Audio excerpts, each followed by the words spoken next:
there. This is for all my clients who are getting a little bit desperate with their fringes getting too long, and obviously, you know, we don't know when we're going to see each other. So this is just a little video for you to help you trim your own fringe. So as you can see, this little doll's fringe is quite long over her eyes. So what you're going to do is you're going to find where your fringe currently is.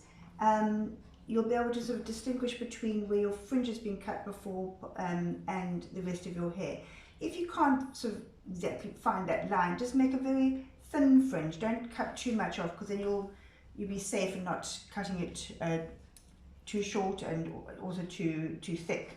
So once you've found sort of where you want your fringe to be, just try and section the rest off so it's out of your way.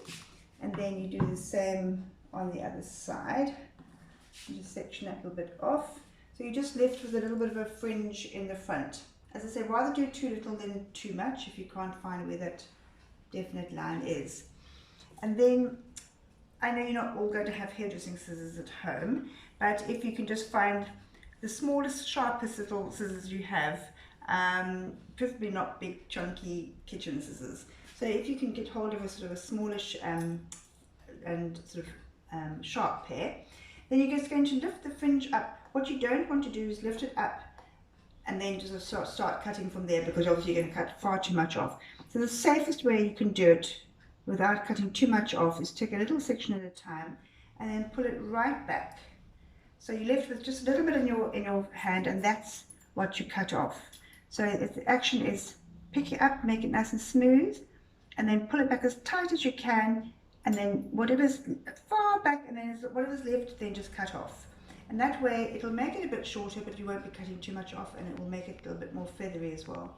And then you pick up in the middle and do the same thing, pull it all the way back and just cut off what's, you know, obviously doing it on your own is going to be more difficult. You might want to show somebody else, other family member in your home who's with you at the moment, the video, and then they can do it, because they can stand behind you, which is obviously much easier than you trying to do it and pulling your hair back. So it's really, the action is pick it up, pull it tight, and then pull it all the way back, and then just keep trimming what's there. And then you can do that every couple of weeks, and that will tide you out until we see each other again. I'm also going to just do for any family member that's with you at the moment that has longer hair, who perhaps has sort of longer, what they call bangs. I'll just get it on, there we go. It's the same action, but obviously longer hair, you just pull it back further. So again, if they've really got sort of a shorter, the long bang cut already, and the rest of the hair is longer, but they want to trim that because it's getting too heavy or in their way, the same thing, you just section a piece off in the front, steal her clip, and same on the other side.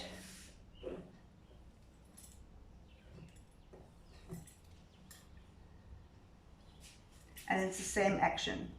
You just wanting to smooth it out, pull it back, and then cut off. And you can actually cut at an angle down into that, and then when it falls down, it'll be nice and feathery around the face. So again, just pick up a little piece. Rather take too little initially than too much. Pull it back, and then just cut at an angle into that. And then and you can do the center as well. You can just pick up the center. So what you're doing is you're picking up a little bit from one side and a little bit from the other side, and putting it back, and then whatever's left there you can just trim off. And that will hopefully tide you out until I see you again. Bye.